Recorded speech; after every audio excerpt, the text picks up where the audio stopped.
You need to decide if you want to be wealthy or if you want to look wealthy. The average family is just basically spending most of the money that they make, and we were in that mode for a long time. The first time there's money left at the end of a paycheck, that's a really cool moment. We're celebrating and recognizing it for what it is. It is the beginning of a habit that will serve you well in the long view. So things changed for us when we really started to understand that unless we budget and adjust our spending, that we started setting aside some money and watching it grow.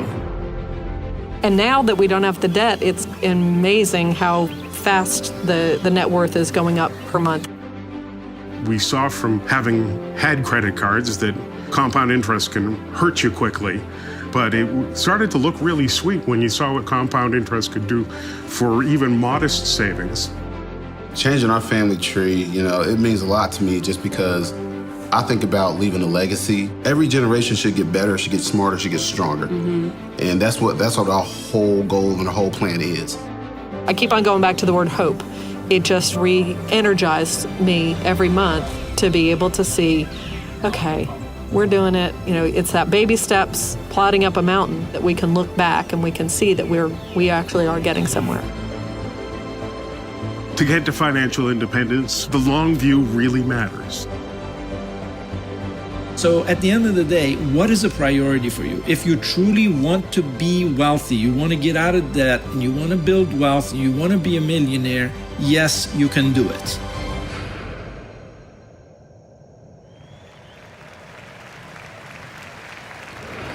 Now listen to me.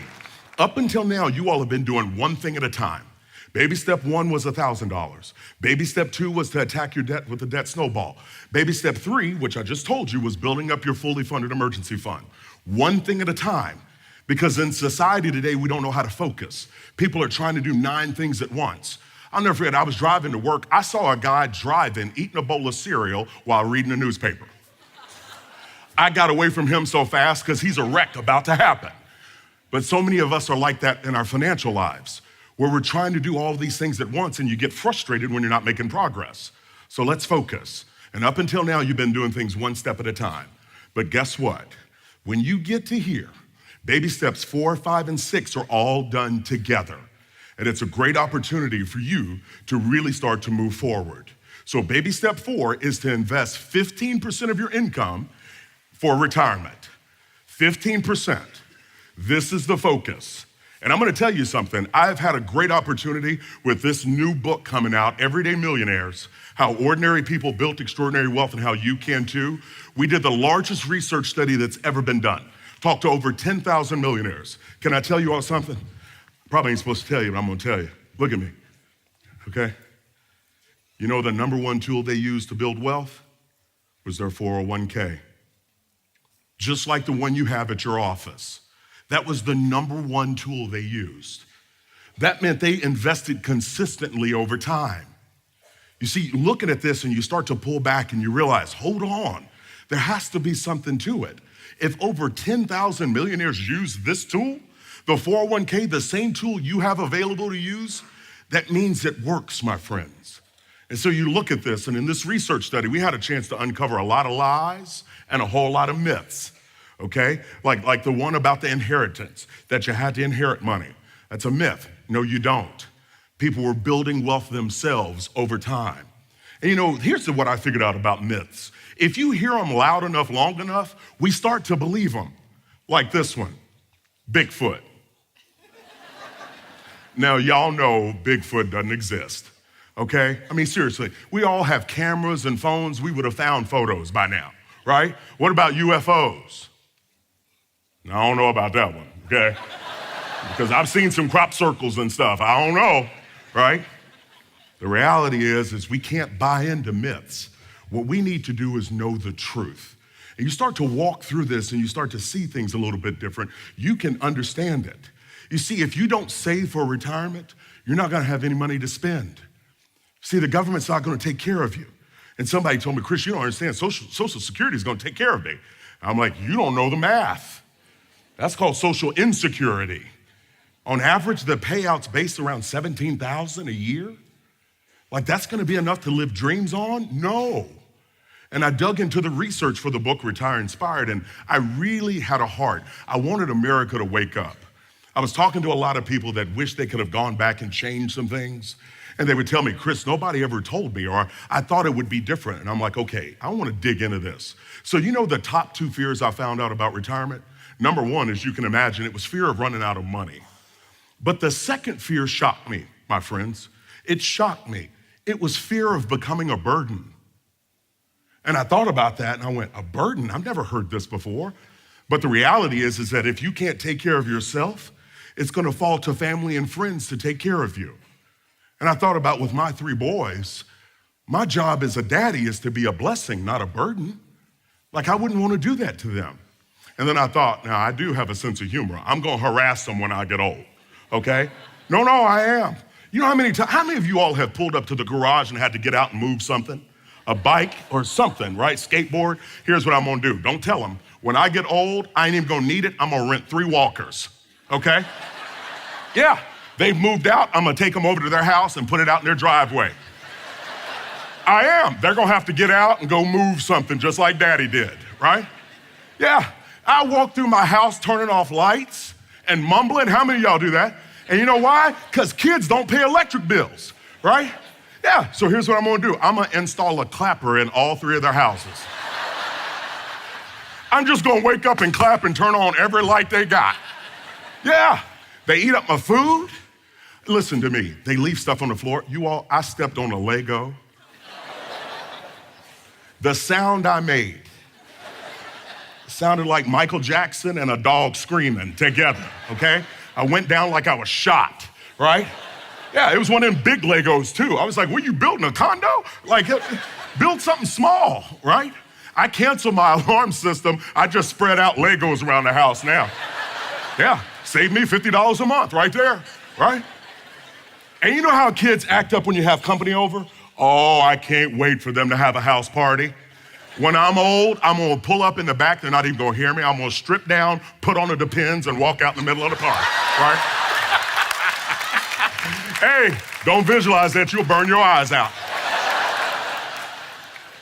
But I'm gonna have fun with them because I'm that kind of daddy, right? I wanna have fun. They know I love to laugh. They know I love to cut up because I love them boys. They're my legacy. And I want them to know that their dad loves them with his whole heart, all day, every day. So the thought of me deciding to not take care of myself and it falls to my boys to have to make those kinds of decisions, no way, no way. And see, that was one of the things that really got me motivated on this topic. That's why I'm so passionate. I'm telling people, I want them to wake up and see this. Because listen to me, if you don't save money, you're not gonna have any to spend. And you start to think about this and it changes the game, right? I mean, you start to really see this a whole lot different. And see, compound interest is a beautiful thing. You want your money to hang out with these 2 best friends, time and compound interest. I'm telling you, it's amazing. All right, let me show you an example. Let's take Jack and Blake. All right, now this is gonna be a living example to show you the power of compound interest. Jack started saving money at 21 years old, okay? He saves $2,400 a year. Now listen to me, that's just $200 a month. So he starts to put that away intentionally each and every month. He does that all the way up to age 29. Now you'll notice at age 30, Jack puts in $0. Help me out here, say 0. So he stops, doesn't put any more money in. And then from there on, he's not putting any more money in. Remember that, that's important. But let's take a look at Blake. Blake, his friend, looks up one day and goes, wait a minute, Jack's saving money, I need to start to save some money. So he starts investing at age 30. Now Blake puts in $2,400 a year, $200 a month, all the way up to age 67, all right?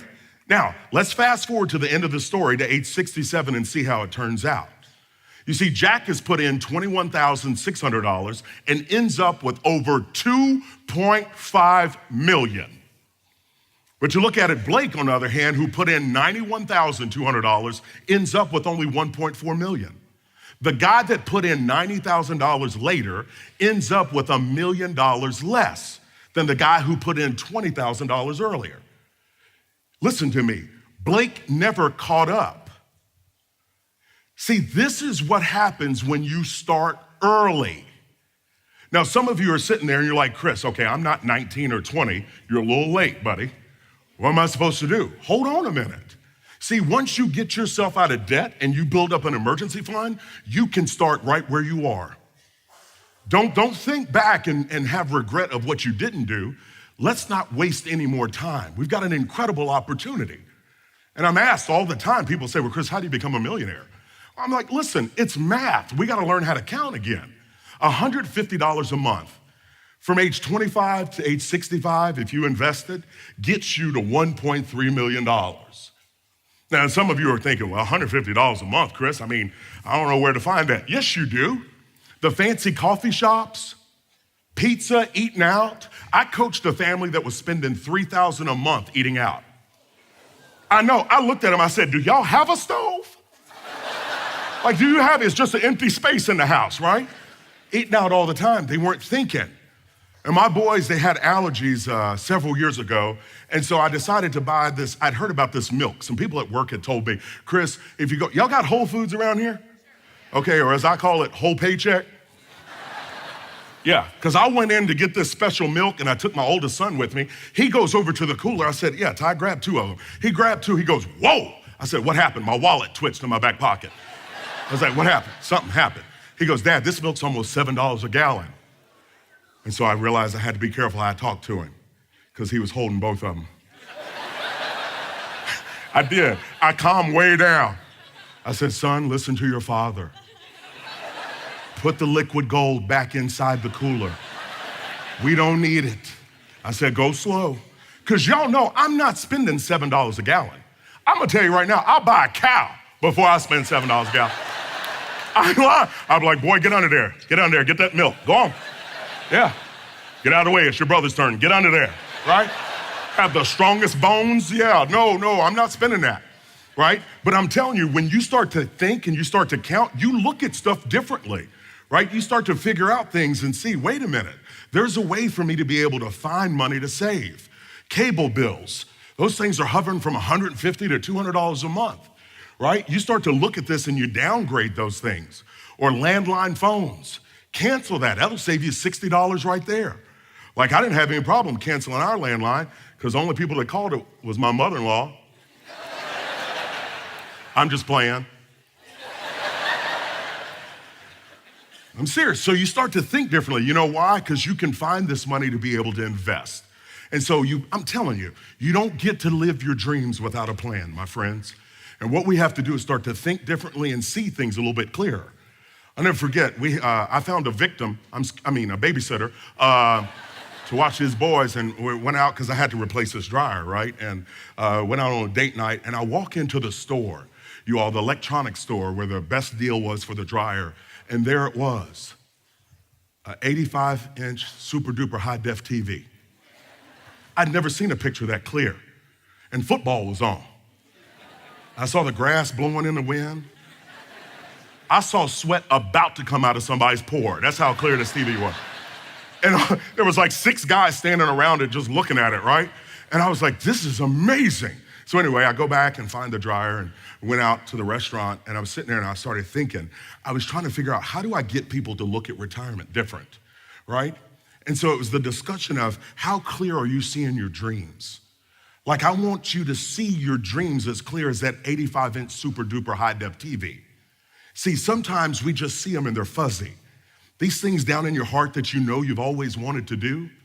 And so here's what I want you to do. If you're married, I want you and your spouse to have a dream meeting, right? Sit down together and talk to each other, not at each other. And if you're single or newly single, I want you to sit down and talk to your accountability partner. Find an accountability partner, somebody that cares about you, someone that wants you to be successful, and you talk with them. See, I'm amazed that when we start to talk about our dreams, we get excited again. We start to say, you know what, I've always wanted to. One lady told me, she goes, Chris, someday I'm gonna. And I said, honey, well, when is this? I said, because I've looked at a whole lot of calendars, paper and digital. And you know what I've never seen on a calendar? Someday. Like, it's not a month of a year. There's no someday you worry. There's no Sumdimber, right? There's not. And we got to be honest with ourselves and start to look at this and go, no, we need to get clearer. We need to see things and start to imagine ourselves doing it. You see, it's time to dream about retirement again. And I want to show you a few images because some of these are going to tap into things that you've said or you've thought about or you've experienced. For example, hanging out at a lake house. If you've ever been there and you've heard the water hit that dock, it's magical. Or maybe you think about this and you say, you know what, I'd love to spend time with family. See, that's how I was raised. My grandparents were amazing. They didn't have a whole lot of money, but I'm gonna tell you something. They spent time with this little Kentucky boy. They helped me to dream a little bit bigger than I saw for myself. And they deposited a whole lot of love. I wanna be that kind of granddaddy one day, where I'm able to spend time and pour in to family members that I love and care about. Or maybe you wanna start a dream business. Have you thought about this? Just spend time with your spouse. How many empty nesters do we have in here? Look at them all happy. Put your hands down. They're like this, Just the two of you hanging out doing things you want to do. Or maybe you want to travel. How many of you want to travel? How many of you have someplace you know you want to go? You see, everybody loves to travel. And I'm going to take you back to that someday statement. I want to know when you're going. You see, you think about this. I'm going to show you a picture of Italy. You see that up there? See, that's one of the motivations I have of being able to get over there and be able to hang out. Now, buddy asked me if I was going to ride. What's those little boats called? Okay, well, this body is not seaworthy, okay? And that boat ain't seaworthy. I ain't going out there in that thing. But you know what? It's a place I want to see. It's a place I'd love to visit. And you know, I even want to surprise Mama Hogan and take her to some places. And see, we start to think about this not only for your own desires, but the people in the family that you care about, or maybe neighbors that you've done life with. You see, you've got places you want to go to. And what I want you to do is start to understand every step you take to attack debt and build up that emergency fund, every step you take to build up wealth with your 401k is getting you closer to that dream. Because I want you to see it in high definition. I want you to see it crystal clear.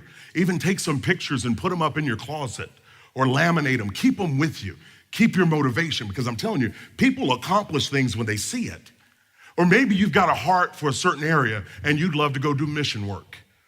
Can you imagine going over and impacting an area, whether you're hanging out with little kids or spending time with elderly people, and you know what, you're on nobody else's clock. My dream is to go on some mission trips and people say, how long are you gonna be gone? Look at me, I can't wait to do this. They say, how long are you gonna be gone? I'm gonna go like this, They're like, what do you mean? I go, I'm gonna go over there and do what I'm led to do. Can you imagine that? The thought of being able to retire your alarm clock? Oh, I got ways to destroy that bad boy, right? How many of you want to put your alarm clock out of business? I'm telling you. And see, it's possible. We start to see things differently and we work and we stay focused. You can do it. So mission trips, or maybe you just want to relax on a beach. So there's nothing wrong with that. Being able to hang out and relax. You know why? Because you paid the price. You've worked hard. Or have you ever thought about this?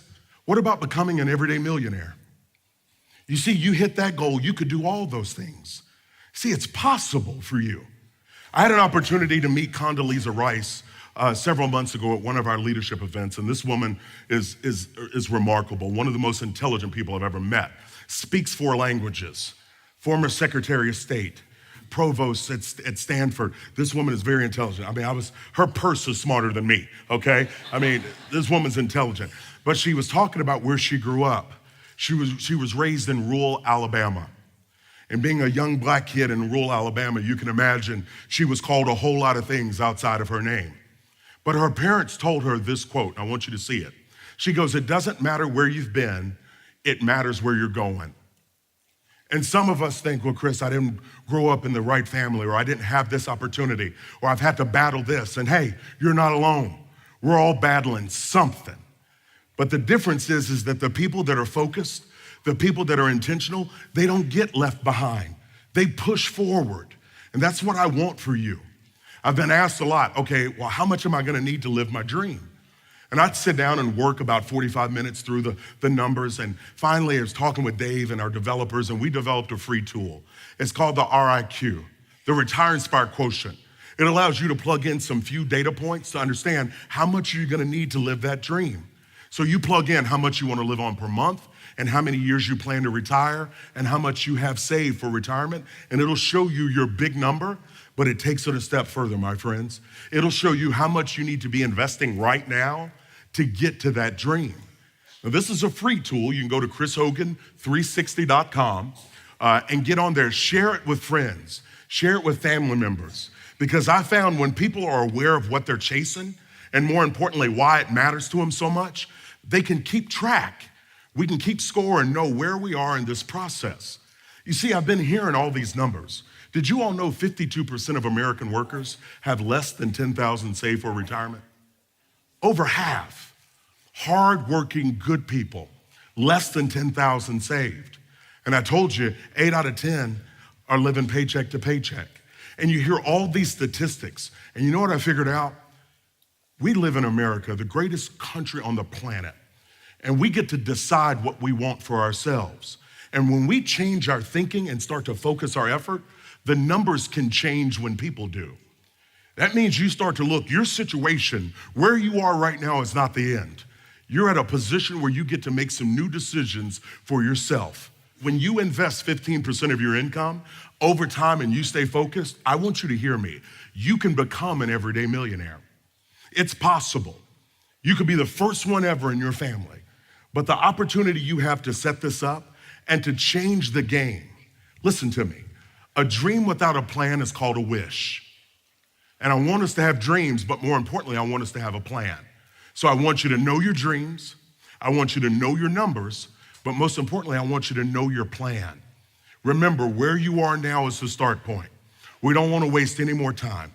We want to take steps that move us in the direction, because the American dream is alive and well, but more importantly, it's available to you if you'll just reach out and grab it. So hear me, from this little country boy, I know you can do this. Because if I can do it, I know you can. And for not only your sake, but your kids' kids' sake, the legacy you have an opportunity to build can begin here tonight. We weren't trying to be millionaires. We were trying to survive. That created a lot of stress, because here we are newly married and we have extra bills, and I had no idea how to plan for it. So we went through about 5 or 6 years, sort of starting with credit cards, and then I realized that was a terrible way to go. So we struggled at probably our first 4 or 5 years, just understanding what to do with money. So I started listening to Dave about a little bit over 20 years ago, where he actually showed where the plan would take me. And that's what I didn't have in the early years, was where's this all gonna take you? We finally got our cars paid off. That helped really start accumulating our month to month. Instead of paying $500 for a car payment, that now could go to savings or retirement. Saved every paycheck, put money in 401k. I felt like if I could have money saved for my 2 boys to go through college, if we could retire with a house paid off and a little bit, like $400,000 or $500,000 in a 401k, I'm good with that. Our 401k program was kind of like the basis of our savings. It's currently over $660,000 in value, and I only put in about $120,000, so the rest is compound interest. I didn't really think it was going to grow much, but by watching it over the years just continually grow, it was pretty exciting, because it starts growing faster and faster. Most of my salary years have been $50,000 to $75,000 a year. I saw people with twice as much income had no money, and it just floored me. How do you do that? Having been raised to not spend money, I'm feeling freedom. Like, my motto is, I can afford it if I really want something, instead of feeling all constrained that, oh, I can't have that. So for me, it's a freedom. If you're willing to follow a budget month by month and commit yourself to that, you can be a success. Consistency, staying to the plan, No matter if you're saving $100 or $1,000 a month, stay to the plan, and it will build up.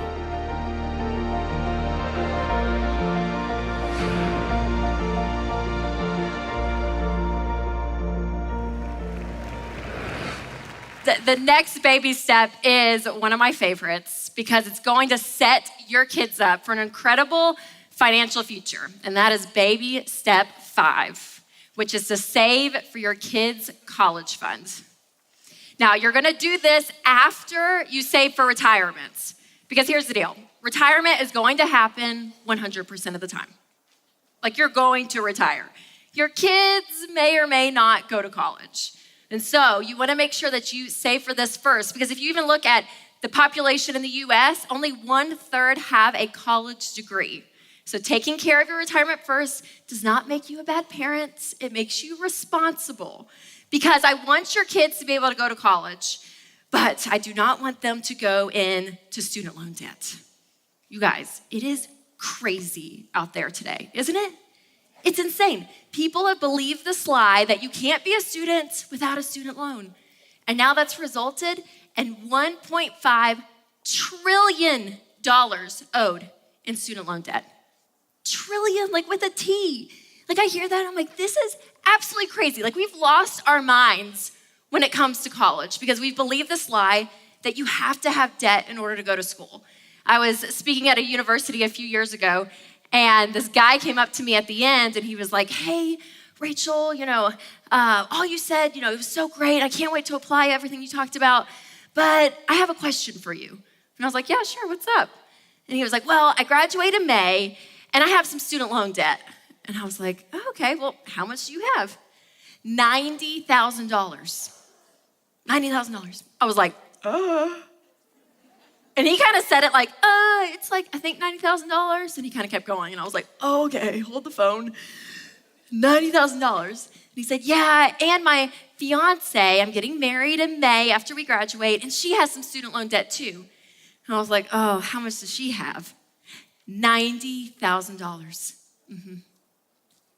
$180,000 that this couple owes. I'm like, that's people's first house, right? Like, that's a mortgage. And I was like, okay. I'm thinking in my head, I'm like calculating the interest, and I'm like, dying for this guy who has no idea what's about to happen in his life. And I was like, okay, so what's your question? And he was like, well, my fiance and I feel called to the mission field.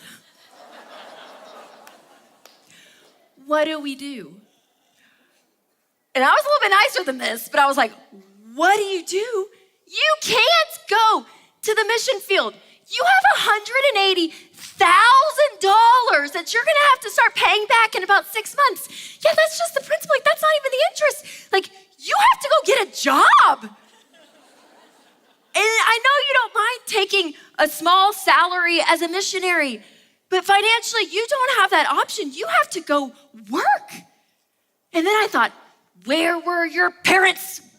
Where were your parents when you were signing up for $90,000 in student loan debt to get an undergrad degree from a private university in English? I was like, oh my gosh. And that's when I realized that this whole student loan issue, we thought as a culture it was gonna be such a blessing, and it has turned out to be such a curse. Because it is now a roadblock for the next generation. And I'm telling you, parents, I don't think we have a student loan crisis. I think we have a parenting crisis. Parents in the room, you guys have to step up and help guide your 18-year-old through this decision. Because 18-year-olds can be stupid sometimes, can't they? Some parents are like, I'm gonna let my 18-year-old make this decision. I was like, no, you need to manipulate them into making a wise decision is what you need to do. But it's absolutely crazy. So we're gonna talk about financially how you can do that, because let me say this, parents, you're not a bad parent if you can't pay for your kids' college either. That doesn't make you a bad parent. College is a blessing, it is not an entitlement. But if you can help them financially, that's a huge blessing. And then we're also gonna talk about what you can do practically to help them. So when you look at the money portion of all of this, you really have two great savings options for college. One is an ESA, and a 529 plan. So an ESA is an educational savings account or an educational IRA. It's invested in mutual funds, so it's a very safe, great option. You can put $2,000 a year in an ESA and it grows tax-free. Oh, so great. It grows tax-free. And so if you think about it, if your child is born and 18 years later, if you've been investing, you'll have close to $120,000 for them at 11% growth for them to go to college. It's amazing. Now, if you have an 8-year-old in here, it's gonna look more like $38,000 over 10 years till they're 18, but that's still a great start. So an ESA is a great option. Now, it does have an income limit. So if you make too much money, you may not be, you can't apply for an ESA. And it also, you can't fund more than $2,000 a year. So if you want to put more money in, then I would look into a 529 plan. And 529 plans, there's some great options there, but there's also some bad options. So when you look at this option, make sure it's a plan that leaves you in control of the money. So that's really, really important. Now, if you're in here and you're thinking, okay, that's great, Rachel, but I have a junior in high school, or I have a senior who's gonna go off soon. Like, what do I do? So here are 3 great ways for your student to still go to school debt-free, because it is possible to still go debt-free. Number 1, select an affordable school. Select an affordable school. This is so key, you guys. This is the biggest mistake college students make. They go to a school they just simply cannot afford. They go off to a private college, they step over the state line and go out of state and pay 3 times as much, but they can't afford it. Now, I went to the University of Tennessee, go Vols, and this pains me to say it, but I'll say it for the sake of you to learn. The University of Alabama is basically the same school as the University of Tennessee. But I said it, besides football, right? But it really is. But people pay 3 times as much. Now, if you can afford it, that's great. I'm not mad at private colleges. I'm not mad if you go out of state, only if you can pay for it. Because if you look at the numbers, the average private school costs $34,000 a year versus just an in-state public university is $9,500. So a big difference. And there's this myth out there that everyone's like, oh, but if you go to this prestigious private university, you're gonna get this amazing college degree. And the moment you graduate, you're gonna get this incredible job with a 6-figure salary, and it's gonna be wonderful. Okay, that's a lie. That's not true, is it? No, that's not reality. And in fact, 79% of millionaires didn't even go to prestigious private schools. So selecting that affordable school, and that includes a great option is also community college, in-state tuition and community college. There's some states that even have community college for free, which is amazing. If you've been to a 4-year school, you know the first maybe 2 years of your college experience, it's your prereqs, right? It's your English and your foreign language and your history. So go do that at an inexpensive community college, and then you can transfer to the big state school if that's where you want to graduate from. But there are so many ways, and even online classes. I mean, there's so many options, but number 1, go to an affordable school. Number 2 is to apply for things like scholarships, grants, and work study. This is free money. Free money. I was speaking at a university in Texas, and I was riding the elevator up with the student who was like sponsoring the event. And she said, Rachel, I have to just tell you, I grew up with a single mom. And she said, I'm about to graduate in May. She was a senior in college. And she said, but my senior year of high school, during Christmas break, my mom sat me down and she said, you are to apply for 2 scholarships every single day until you graduate. She let her off on the weekends, but for 5 days a week, she had to apply for 2 scholarships a day. And she said, Rachel, I was so mad. She said, we got in so many fights. She said, I started running out of places to find them. I had to ask random people about scholarships. Like I went crazy because I was like, I didn't want to be grounded, and I would get grounded if I didn't do it. And she looked at me though in that elevator, I'll never forget it. And she said, but I'm a senior. I'm about to graduate with no debt and $4,000 saved in the bank. I was like, you're a unicorn.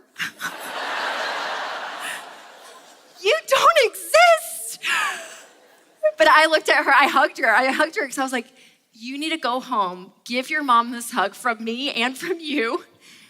Because what an incredible mom, you guys.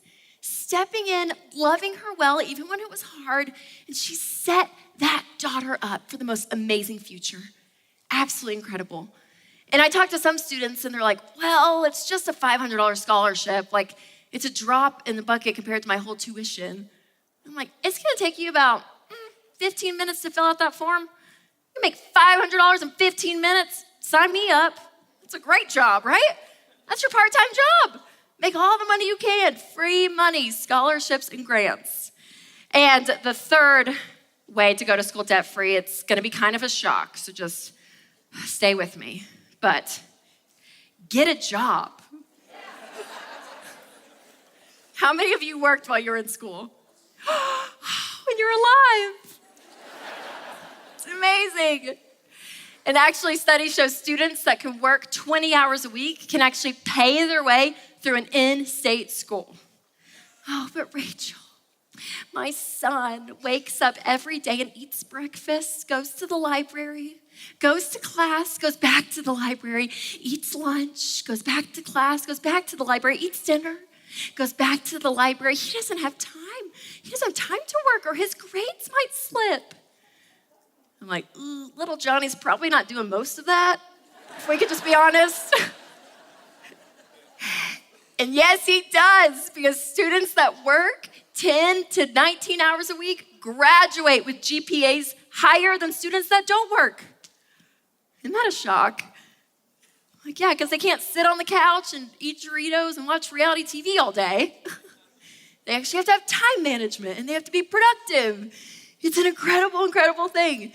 But all of these things together, whether financially you're able to help your children pay for college or you help guide them through these tips to help them go to school debt-free, I'm telling you, parents, this is such a gift. Because you're giving your kids the gift of not starting their lives off in a financial hole, but you're giving them the gift to start their lives on financial solid ground where they get to build their futures. It's absolutely incredible.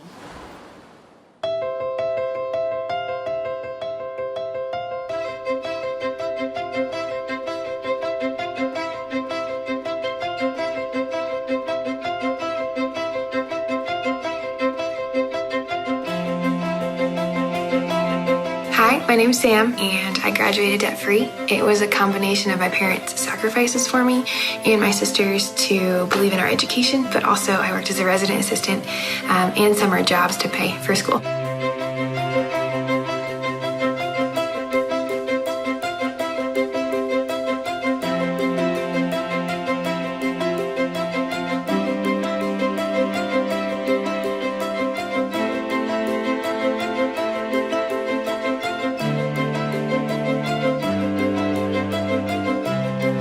I had scholarships, my parents helped me, and I taught loads of music lessons.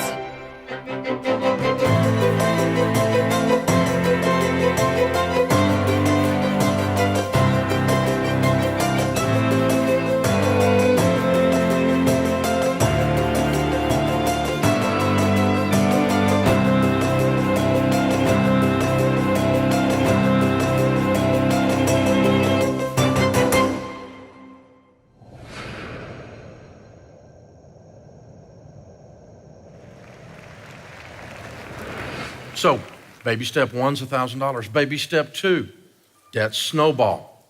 We're gonna work through the debts. We don't have any payments now. How's that feel? It feels good, doesn't it? Say yes. Now, once we've got no debt, then we finish the emergency fund, like Chris said, 3 to 6 months of expenses set aside for your emergencies. You don't do baby step 3 before you do baby step 2. Baby step 2 is before baby step 3. That's why we call it baby step 2. And baby step 1's first. That's why we call it baby step 1. You don't need to fix this. Do it in order. Submit yourself to the process. Try something different. Lay yourself out. Now, once you get through the first 3 baby steps and you got that emergency fund in place, then baby steps 4, 5, and 6 are in order of priority, but they are simultaneous. The first ones, you don't do one before you do the other, okay? But these 4 you do simultaneous. 15% of your income going into retirement. We didn't make that 20 so that you had some money to throw to the kids' college. All the money works, all the case studies work out that way. The math works in the average budget that way. So now we got money to throw into baby step 5 into college, and any other money we find beyond that, we move on to baby step 6, which means that we're gonna pay off the house early. Woo! Yeah, no house payment, baby. Now, if you don't have a house, that's okay, rent. It's okay, you can rent for a little while. Rent something cheap, because rent is temporary. You're camping. It's temporary. The cheaper you rent, the faster you get to buy, right? And so you get out of debt, you save up a good emergency fund, you save up a good strong down payment. I don't yell at you for taking out a mortgage, but I prefer the 100% down plan. If you're gonna take out a mortgage, a 15-year fixed, where the payment is no more than a fourth of your take-home pay, is the max, because the whole idea is we're gonna turn around and do baby step 6 anyway, we're gonna pay this baby off. Because when you don't have a house payment, baby, the numbers start to change big time. The average person working this stuff gets out of debt, pays off their house and everything in about 7 years. That's the data we've got on the people working this stuff with gazelle intensity. The data we got from the millionaire study says the average millionaire pays off their home in 10.2 years. Well, I could pay off my home too if I was a millionaire. No, you missed the point. You get to be a millionaire because you don't have a freaking house payment, okay? That's how this works. You saw all that compound interest with the stuff that Chris does in baby step 4 and how Jack and Blake work, right? You gotta get this stuff working for you instead of against you. And when you don't have the house payment, that's how this stuff works. But Dave, if I pay off my house, I'll lose the tax deduction. Have you heard that one? Now that one goes around all the time. Well, let's do some data, some actual real world math instead of this theoretical stuff from your broke brother-in-law at Thanksgiving, okay? But the real world is, last year, 30% of Americans itemized. The only way you get to write off your home mortgage interest is if you itemize. So 70% of Americans did not get to write off their home mortgage, even if they had a home mortgage. And in 2018, the tax law changed. And the standard deduction doubled. So let me tell you what that means. Almost no one. So you're gonna go from 30% down to about 5 to 7% are gonna actually do itemization. It's gonna be standard deduction across the board almost, which means this whole idea of keeping a home mortgage because of the tax deduction is mythology for most people. But for you super nerds, let's work through the hypothetical, okay? Let's take a $200,000 mortgage and let's pretend you're itemizing. You're one of those rare that do, but take a $200,000 mortgage at 5%. That means you paid $10,000 in interest that year. 5% of 200,000 is 10,000. Does that sound right? Say yes. Okay, no trick math here. I'm not gonna trick you, I promise. All right, so that means if you itemize, you can take that $10,000 as a tax deduction and it saves you on your taxes. It doesn't save you $10,000, but it's a deduction off of your income that is taxable. Does that sound right? Say yes. Okay, now if you make $80,000 married filing jointly in the year 2018, that means you're in a 22% tax bracket. And so that means if you have a $10,000 tax write-off, it saves you 22% of that $10,000. So it saves you $2,200 in taxes. Does that sound right?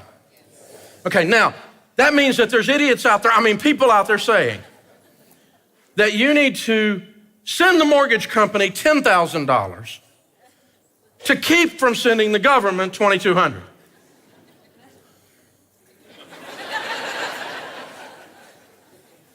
And we call that sophisticated? I call it stupid.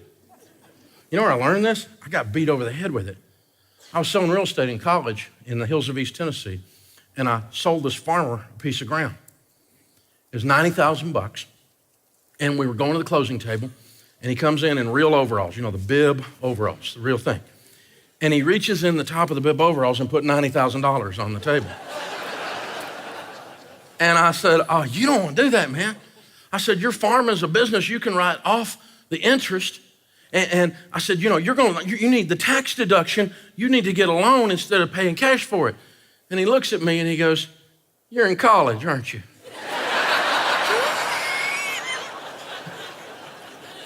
I said, yes, sir, how did you know? So he walks me through this idea that I'm trading a dollar for a quarter. $10,000 for $2,200, and somehow some professor has figured out with tenure that this is smart. It's not smart. If your CPA can't add, it's a good thing to fire a CPA that can't add. You need the tax deduction. Don't pay off your mortgage. Fire them. Because they're telling you to trade dollar for a quarter. And that's only if you itemize. Most of the time, this is a hypothetical discussion. So pay off your mortgage. Pay off your mortgage. You had no payments. Let me tell you what it does.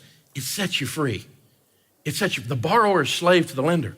You have a whole different way of looking at things when you don't have a mortgage. See, we've done detailed, in-depth research, and 100% of the foreclosures occur on a home with a mortgage. You pay off your mortgage, here's what I want you to do. You pay off your mortgage, you tear up that mortgage, I want you to take your shoes off. I want you to walk through the backyard. Let me tell you what, the grass feels different. It's mine. It's mine.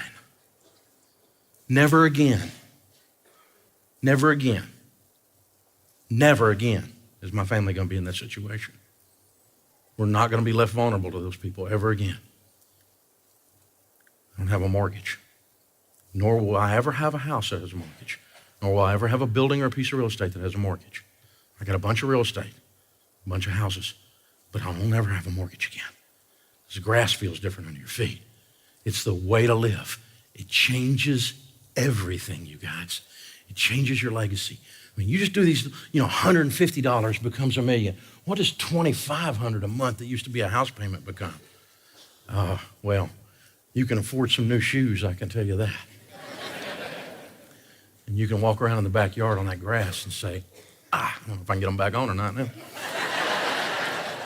Walk around in the backyard on that grass and say, that's mine. We own this.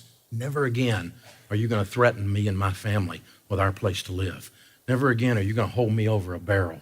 Never again am I going to worry about this job and being able to, whether I've got a place to live or not. Never again am I going to be in this situation. It changes everything. It sets you free in ways you didn't even know you were a captive. When you pay off your house, I promise you it changes things. If you pay it off and hate it, just go get you another mortgage. But you're not going to do that. I promise you, you're not going to do that. Baby step 6 is pay off the mortgage. It's pretty surreal because I'd been holding my breath for so long that it's like, did we really do it? Did we really get there? If you don't have a car payment, and you don't have a credit card payment, and you don't have a house payment, so that frees up money to give, generously. And it's allowing us to not only have enough for ourselves, we can truly bless so many other people. Our ability to give and my willingness to give and our actual giving has just exploded. When people have a need, in the past I probably would close my eyes to it. Now if somebody needs $1,000, great, let's give them $1,000. And whoever God puts on our doorstep is who I'm going to help today. My kids being able to they're going to be able to go to college with their college paid for. Mm-hmm. They're not going to have to worry about anything extra. They're going to be able to focus on their studies. You don't have to worry about the extra stuff because mom and dad took care of what we needed to take care of. Mom and dad, we took responsibility, for our lives and for, so that our kids could have a better life than we did, God put us here to do some stuff, and debt limits our ability to do stuff. That financial independence is powerful when you think about the ability to be meaningful parts of the community, both the local community, the church community, that changes somebody's life for the better. It is exhilarating. It's more than I ever would have imagined, the amount of money that we're able to give and enjoy giving. But we did it. We got out of debt. And here we are. Here we are.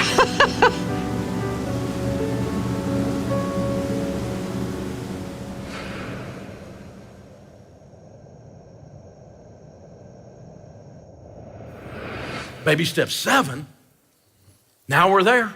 We don't have any payments. We got an emergency fund. Retirement's underway. Kids' college is rocking. Nothing left to do now but build wealth and be outrageously generous.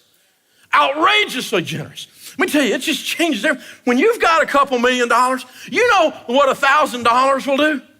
$1,000 will buy a car for a single mom and change her life. You know what $10,000 will do? Do 10 of those. It changes everything, you guys. And you get yourself in a position where you don't have to worry about your place because you got a little bit of money here. You're an everyday millionaire. You can relax a little bit. And all of a sudden you take your eyes not only off yourself and not only off of worrying about whether your kids and your family is going to be okay. Your family tree has changed. That check's written. It's done. Now you can look around and go, where can we be a conduit for God? Where can we show up and change something? Where can we do something different? And you get to enjoy the money. I want you to enjoy it too. You shouldn't be ashamed of winning. We've taught people in this country that you've done something wrong if you've won. You didn't do anything wrong. You didn't steal any of it. You didn't hate anybody. You weren't mean to anybody. You weren't crooked. You just saved your money and lived on less than you made. Be proud of that. It's called being successful. And you should be proud of it, and you should do it with gusto. And a friend of mine grew up dirt poor, and he's now worth about $20 million. He's 70-something years old. And he's an incredible man. He's an incredible godly man and great dad, great granddad, a wonderful business leader, has just made a lot of money, and he's been very, very wise and very kind. He's a guy I'd like to be more like, you know what I'm saying? And so I was at breakfast with him a while back, and I said, tell me something cool you're doing. I like to talk to people worth $20 million, you know. Tell me something cool you're doing. He goes, well, when I was a kid, I used to dream of traveling. And then when I actually started making a little bit of money, I was working so hard, I was thinking someday when I can not work quite so hard, I'm gonna take my whole family, and I mean like my grown kids and their spouses and my grandkids, the whole family on trips. And he said, so I just took my 3 kids, their spouses, and my 5 or 6 grandkids or whatever it was. He said, I just took them on a 2-week cruise in the Mediterranean. He said, we went to the Greek islands. He said, we stopped and saw Rome, went to Naples and ate pizza. He said, man, it was incredible. I said, okay, it's just us girls here at the coffee shop. I gotta know, what'd that cost? That's tacky to ask, isn't it? I said, what'd that cost? He said, well, I don't mind telling you, just don't tell anybody. I said, I don't tell anybody, I just want to. Well, I'm not telling you who he is. He said it was $67,000 for 2 weeks. Well, he's got 20 million. It's like you buying a biscuit. He said, you know what else? And I said, what else? He said, we came home. It was Christmas time. We got off the cruise right before, about 3 or 4 weeks before Christmas. And this guy doing a ministry in the inner city in the rough area of town with these kids that didn't have anything called me and he said, we want to buy some bicycles for these kids for Christmas and give them a bicycle from Jesus. And he said, would you help us out? And my buddy said, yeah, I'll help you out, sure. He said, I've always supported you. I think you're doing good work. He said, how many bicycles do you need? He said, what do you mean? He goes, well, I might just do it all. He goes, you're kidding. He said, no. He said, how many? He told him, he said, so we bought a couple tractor trailer loads of bicycles. And he said, the only thing I want to do is I want my family to go down there with me, and we're all going to hand these bikes out with you. We want to work and help you do the delivery to the neighborhood. So these tractor trailers are rolling up with these bicycles. And this guy and his grown kids and his grandkids and his kids' spouses and all this stuff, they're handing their bikes off these things. And, you know, you handle bicycles, they whirl around, hit you and pinch you, and, you know, you got blood blisters, and you know what I'm talking about. Everything else just turns into work after a little while, you know. And he said, but every time you'd get a little bit disgusted or a little bit tired, because he said, there's a lot of bicycles. He said, you'd turn around, and there'd be a kid standing there with big old eyes. He said, mister, you got another one? I said, yeah, baby, we got another one. Jesus said, you need to have a bicycle this Christmas. And he said, we worked for 2 days handing out those bicycles to those kids. He said, you want to know what that cost? I said, yeah, $72,000. It's been 67, it's been 72. He said, you want to know where my family had the most fun? You know the answer, don't you? Bicycles. He said, but the cruise was good. You ought to do both.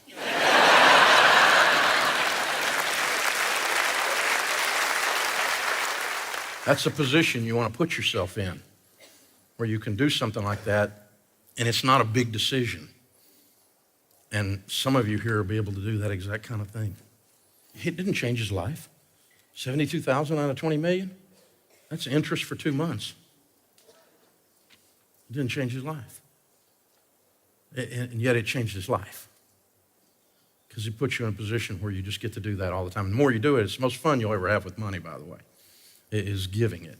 You won't ever have that much fun with money doing it any other way. This letter just came to us the other day. This lady said, I want to let you know I've been an atheist my whole life, and religion and God have never made any sense to me. My neighbor invited me to come to a Dave Ramsey event in January at your church. She doesn't attend the church, so she just asked me so she didn't have to go alone. That weekend, we heard that you guys were offering Financial Peace University, and we decided to sign up and learn more about budgeting. Even though it was being held at the church, we decided to give it a try. One night after the class was over, each night after the lesson, there's a discussion, and we were sitting at the table discussing the video that we just watched, and we were all sharing areas that we were struggling in financially, and I didn't want to tell anyone my story, but after everyone else did, I thought maybe I should too. I told him I'm a single mom with 2 kids, and I had to take a part-time job at night just to pay my car payment and my insurance. It was taking everything I was making at that job, plus part of my other, just to make the $425 car payment.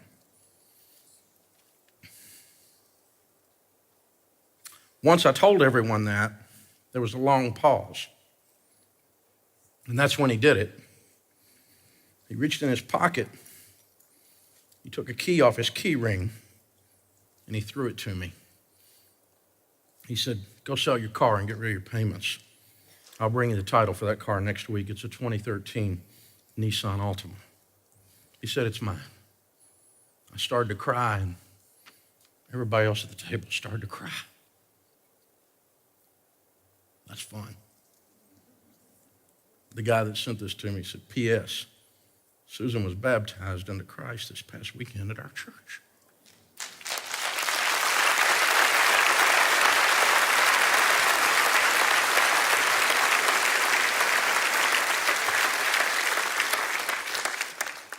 You won't have any more fun than you'll ever have with giving. It changes everything you're doing. And you got to get yourself in a position to be generous like that. We all got a lot of intentions. We all got a lot of things we want to do. We all got things we'd like to do, but we're trapped. We're not in a position to do it. So when you walk through this process, it puts you in a position to do that, to be that guy, to be the $20 million guy, to be the car guy. There's all kinds of stories we can tell like this, isn't it? We all know these stories.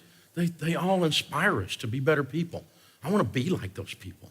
I want to be that open-handed with the things that God has given me to manage. I like to think I am, but man, I read some of these stories, they just make me cry because it's so powerful what happens when people put themselves in a position to win with money. You see, I think you can do this. I know you. I believe in you. I'm proud of you. I've worked with people just like you that work just as hard as you work for the last 25 years of my life. And I've watched you and I've talked to you and I've had you come to visit our studios and scream that you're debt-free. And I've had you call and write in and I've gotten to meet you and you tell me your story and how you persevered and how you clawed and how you scratched and how you lived like no one else so that later you can live like no one else and give like no one else. I know you. I believe in you. You can do this. And I need you to do this. This nation needs you to do this. It's time we decided that our dignity was in our own hands. It's time we decided that we can rise up and be somebody again, that it's not dependent on someone else. Your actions are going to dictate your future. So go live like no one else so that later you can live and give like no one else. God bless you.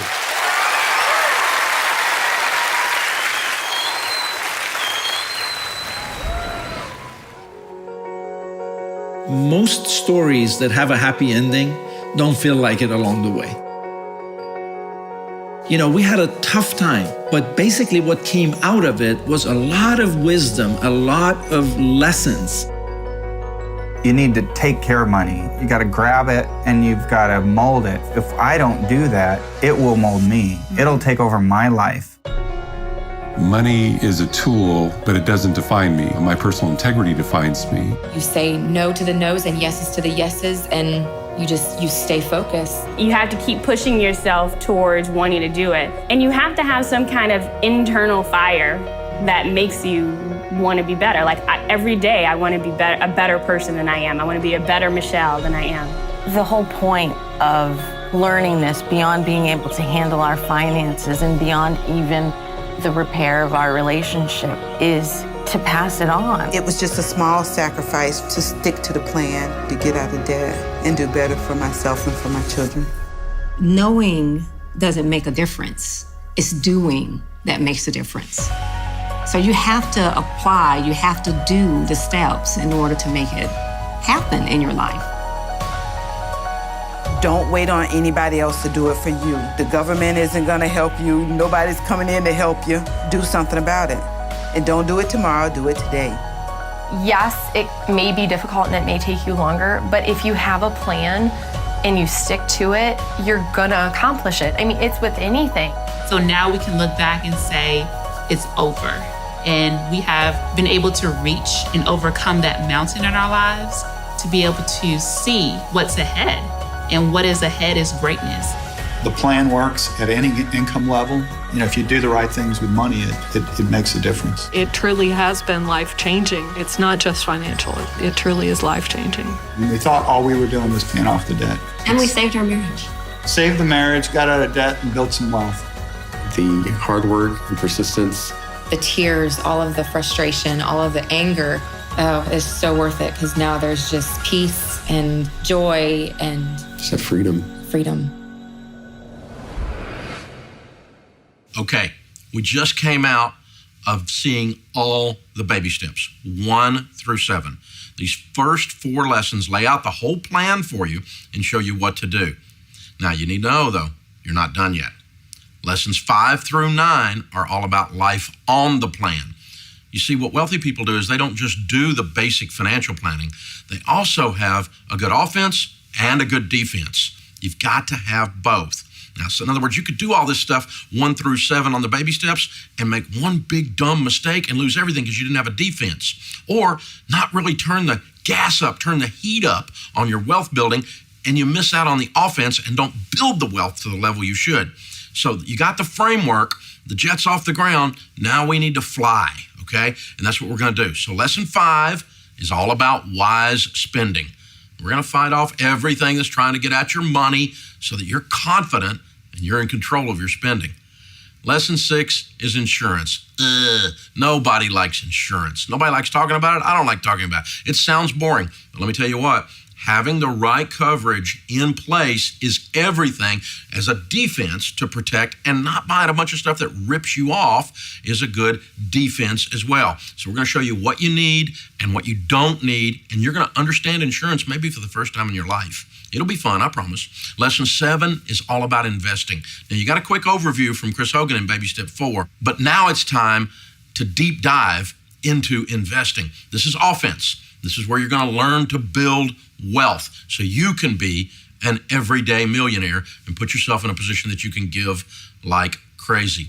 Lesson 8 is real estate and mortgages. You're gonna find out how to buy a home on a plan that works, a home you love, and a home you get to own. Ooh, there's an idea. And then finally, my favorite is lesson 9. This is where you're gonna learn to give like no one else. The live and give like no one else part. This is awesome. So just because you have the 7 baby steps in these first 4 lessons, you're just off the ground now. You gotta finish, you gotta play through, because you need the offense and the defense, all right? You gotta have both. Don't miss these next lessons. Now, it's time for your 1-minute takeaway. Write down one thing that you're gonna do this week based on what you've learned.